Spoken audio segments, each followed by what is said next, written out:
Big payment news just came in and it's got to do with Swift. They're making their own blockchain. We've also got a major bank, a big time global player getting into digital payments.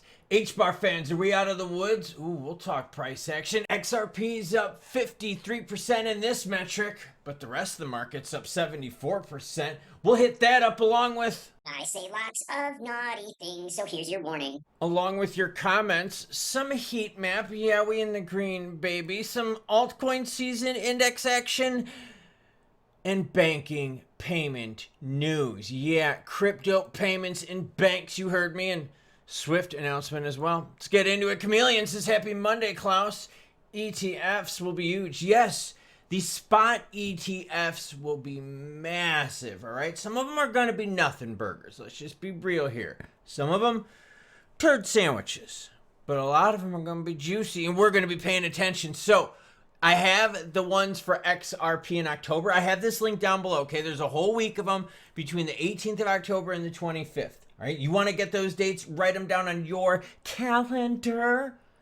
Baby, it's right here, and it's down below. What else do we got from you, the viewer that matters most? Axel says, ADA will make a lot of people money. It hasn't seen its run yet. Maybe it won't be as good as other options, but I think it will run. ADA's been another laggard in the market. I mean, just a lot of big-time promises, but you really don't hear too much action come from those. Ecosystem news is another one for ADA, just falls onto deaf ears. Charles has been a tough one. I mean, think about it. Someone accused Charles of $600 million worth of fraud upon inception. And now, granted, they've gone through the audit and all that, and everything looked pretty good. But it's still the number of people that throw shade at him. He's not a liked character, and you want your leader to be likable, right? Or your face person to be likable, and he's just not. The eccentric one says Swift making their own blockchain and working with major banks, including Bank of America and others. Needed to hear the Klaus interpretation. Well, if you're hoping that XRP would be used by Swift, you're obviously not right on that one. Saying that XRP is going to replace Swift, I don't know. Swift is doing its thing, and now they're adding their own blockchain. Bitcoin's at 113,008 to 36. We're seeing some green up on the screen, up 3%. It's kind of nice. ETH 4145, 261. Ooh, some optimism coming out of the White House as the odds have decreased on the government shutdown. I guess those meetings are going fairly well. BNB's over 1,000, up 3% last 24 hours, while XLM up 2.4% to 37 cents. Altcoin season index 64 out of 100. No 69 for me, no 69 for you, no 69 for us crypto fans. This store value play, right? Bitcoin is still seeing a lot of movement. We're going to talk about that a little bit more later on in the show. But here you go. All-time ETF inflows. You could see as of late, ETH has really started picking up in this blue right here. It's been mostly orange. You do have some outflow months, right? Just kind of think about that. You do have some times you're seeing money go, kind of out the wrong direction. But overall, it's been very healthy. Zoom into the year. A lot more buying, and then there was this big kind of lull right around February and March, and it was really shitty around that time too, even for us retail players out there. Then we started seeing big inflows again, and then kind of outflows here and there with big ones as of late. So what's going on with Swift? Well, Swift is launching their own blockchain for global transactions. Okay. Definitely major highest level competition. This is like New York Yankees, like Dodgers kind of action right here. This is big money now getting into big tech, and they didn't choose someone else's, like they're doing their own. Swift plans to build its own blockchain in order to process transactions faster between banks from around the world.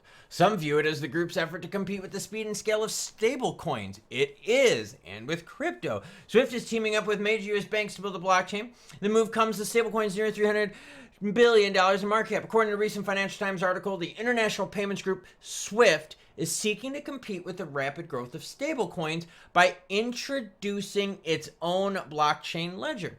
The group plans to team up with major banks such as Bank of America, Citigroup, and NatWest in order to create a shared digital ledger which will be used to facilitate transactions in tokenized products including stablecoins. So now Swift is building their own. Banks are doing their own stable coins. So when you look at bro, we're here for international payments. Utility cryptos aren't being used for that. You're seeing it clear as day. It's not happening. Stables, right, are like totally stealing the show right now, money-wise. Look at the volume on stables. Absolutely nuts. Oh, you're like, oh, bro. No, seriously. Have you looked recently? Let's do it. That's what we do on this channel. All right, look at Tether. All right, we're going to open up Tether here. Look at the volume. $144 billion. Go to BNB. BNB is a big one right here. BNB's volume, 3.1 billion.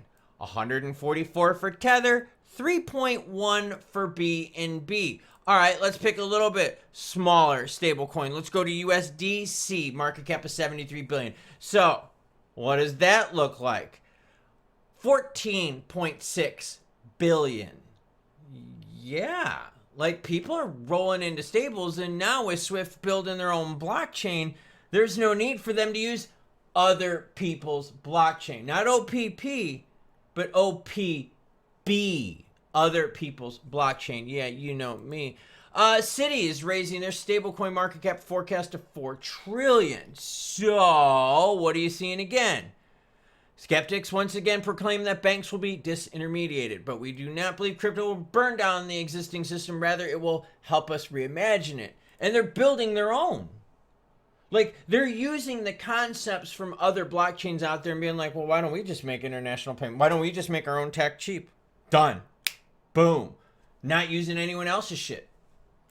Qatar's national bank, that's a big one, taps JP Morgan's Connexus blockchain for faster USD payments. Oh, okay. Let's learn about that, because again, we're talking about banks, we're talking about payments, we're talking about news, good, bad, happy, or sad. Not the hopium bullshit out there like, oh, bro, Swift is gonna pick XRP, my nuts be dragging on the floor, and this sounds like this. No bullshit. $10,000 XRP by Friday, suck my balls. No bullshit, no hopium here. 2-minute settlements, not bad. The system enables near instant cross-border transaction. 2-minute settlements people will be okay with. They don't have a problem with that. First move, QNB, country's first bank to adopt JP Morgan's Connexus blockchain. A little bit of Web3 strategy. Here's a little tweet in right here. I think it's interesting. I think this is very interesting. You're seeing banks do their own thing. Banks make collabs, but they're not picking existing blockchains that we really like. Bitcoin leads in 812 weekly outflows. Yeah, you heard me, as crypto market has some issues. Despite the short-term dip, though, year-to-date inflows remain strong at almost 40 billion. We talked about that, right? We talked about all the money. And yeah, you're seeing a little bit more recently. It doesn't mean it's going to be bad. We just have bad times in the market, just like we had a bad time in the market February into March. And then look, all of a sudden things started getting juicy again. It happens. We have these cycles of money where they flow in and they flow out. The U.S. led the pack of outflows. Now, this is where the juice gets interesting. The U.S. led the pack of outflows amounting to 1 billion. This decline, though, is nothing. Why? Well, because we still have other places like Switzerland, Canada, and Germany as having steady inflows. So this seems much more like a U.S. economy-based thing. Thank you, Jerome, for bending us over and overcooking the turkey, leaving rates too high for too long. It appears that this outflow, right, is coming from the U.S. So again, Jerome Powell, Turkey. And we talked about it. That's why we cover big macro events like FOMC meetings on this channel, so that you can be informed on this, going like, oh shit, I watched the live stream, or I watched the video of the live stream after because I was too busy doing really cool shit during that live stream, so I didn't want to watch the live stream. But now that I'm done, it's in the playlist. Yeah, I just plugged it. So this is good stuff. Why? Because we're seeing that it's isolated, economy isolated, not the whole world. HBAR, are we out of the woods yet? Yeah, you're seeing some more optimism price-wise go into the market. The issue is what? We still need to get through the government shutdown BS. So HBAR fans, yeah, volume's up 90%. I like it. Beating the market average right now, but 215 million. Decent. But you saw that compared to the stables, though. And yes, HBAR fans, we do have ETFs coming up, but not as many as XRP. Just in this 1 week for XRP, You've got like 5 of them. That's not so. But HBAR, we still have that. And our volume is up higher than the market, which means when the interest is there, we soak it up a little bit more. Have we bottomed though? Honestly, it just depends on the government. Now, for XRP, we talked about the volume already. Near 5 billion. Not bad. Very respectable. Up 53%, more in line with the market. But 287 price. We're under that $3 amount here. We've been battling it. Yeah, we've had some action above 3, but we've had a huge chunk below 3. I wish we were kind of playing the momentum up and defending that floor rather than going through the ceiling. But let's be real here. XRP has had a really strong run. This is a way more bullish chart than what you would see against the rest of the crypto market. Now, what am I talking about? I'm talking about like up for the year. Still up for the year, 342%. You go to some of the other players out there, not as strong. HBAR, 245%. That's still good. That's still good, but not, now BNB is a totally different chart. Only up 68% for the year. So yeah, XRP fans, it kind of sucks right now because you're like, oh, but bro, we're getting crushed by the $3 ceiling. Yeah, but also compared to the rest of the market, and this thing is doing way better than its friends. So you got to keep that in perspective, right? You got to keep up with what's going on macro-wise, what's going on day to day, but also zoom out, look at the yearly flow, see, okay, we're seeing a little bit of softness here. That makes sense. We're seeing a little bit of softness with XRP that's lining up. So you're seeing the ETFs kind of line up with the softness of crypto prices. HBAR fans, same thing. That softness is all lining up. So it's not anything like individually that any crypto is doing wrong. We're just having some problems with the United States economy, which is confirmed by the outflows being dominated in Los Estados Unidos, not in other parts of the world where it is actually hot. Switzerland, Canada, and Germany stand out as key bright spots. Specifically, they attracted almost $250 million just in 1 week. So, thank you, Jerome. There's some macro, there's some crypto, and there's some juicy stablecoin payment news for you. Pretty good, wasn't it? Well, that's the video. Choo choo bitches. Now go do something. Like go somewhere. Or watch another one of my videos. Or go somewhere. It's starting to become nice outside. Started to see the leaves fall as I went running yesterday. Yeah, you heard me. 5 miles, knocked it out. Still kind of a little stuffy as you can hear, but we're getting by. We're getting better. It is choo choo bitches season. CCBs.